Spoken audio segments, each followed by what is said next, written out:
Hello বন্ধুরা, তোমরা সবাই কেমন আছো? আজকে একটা ছোট্ট মিনি ভ্লগ নিয়ে চলে এলাম। সকাল সকাল বেরিয়ে পড়লাম বন্ধুরা। এখন সকালবেলায় উঠতে খুবই কষ্ট, কারণ শীতের সময়, কিন্তু একবার উঠে গেলে তাও আবার ঘুরতে যাওয়ার কথা শুনলেই ভালোই লাগে বলো। মাথার উপর সূর্য, কুয়াশা ঘেরা চারিদিক কি অপূর্ব। এই যাচ্ছি, দেখো একটা দামোদর নদী পেরোচ্ছি, দামোদর নদী, আমাদের গন্তব্য চলে এসেছি। তোমরা ভিডিওটা কিন্তু পুরোটাই দেখবে, কেমন? স্কিপ করবে না, তবেই তো বুঝতে পারবে। তোমাদের জন্য সারপ্রাইজ। রামকৃষ্ণ মঠ, কামারপুকুর, শ্রী শ্রী রামকৃষ্ণদেবের জন্মভূমি, যেটা হুগলি জেলায় অবস্থিত। এটা হচ্ছে হালদারদের পুকুর, যেখানে শ্রী শ্রী রামকৃষ্ণ আর মা শারদা স্নান করতো।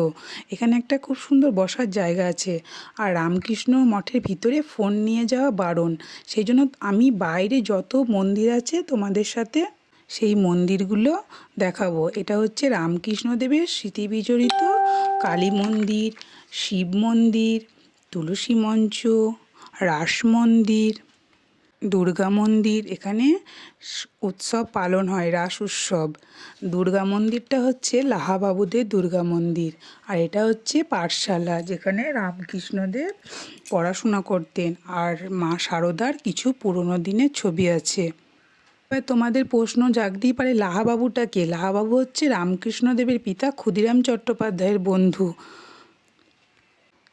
লাহাবাবুদের বিষ্ণু মন্দিরের ভিতরটা তোমাদের দেখাবো। সেখানে ছোট্ট ছোট্ট মূর্তি করে খুব সুন্দরভাবে সাজানো আছে।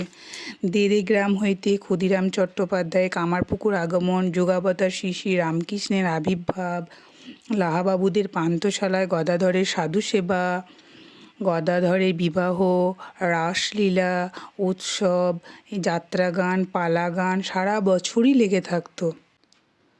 লাহাবাবুদের গোপেশ্বর শিব মন্দির, এখানে ঠাকুরের দিব্যমত্তা অবস্থা দেখে গ্রামের লোকেদের কাছে পাগলামি বলে মনে হয়েছিল। তখন ঠাকুরের মা চন্দ্রামণি দেবী ঠাকুরের নিরাময়ের জন্য শিব মন্দিরে হত্যে দিয়ে পড়ে থাকত। রামকৃষ্ণের ভিক্ষামাতা অর্থাৎ ঠাকুর ঢেকিশালে জন্ম হয়। জন্মের পর তিনি ধান সিদ্ধ উনানে গড়িয়ে পড়েন। সেই ধনীমাতা সেই উনানে ছাই মাখা নবজাত দেবশিশুকে স্পর্শ করার সৌভাগ্য লাভ করেছিলেন।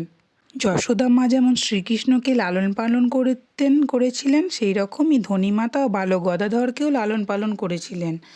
শিবরাত্রির সময় শিব সেজে অভিনয়কালে আমাদের ঠাকুর তৃতীয়বার ভাব সমাধি হয়েছিল। লাহাবাবুদের বিষ্ণু মন্দিরের এই যে ভিতরটা খুব সুন্দর।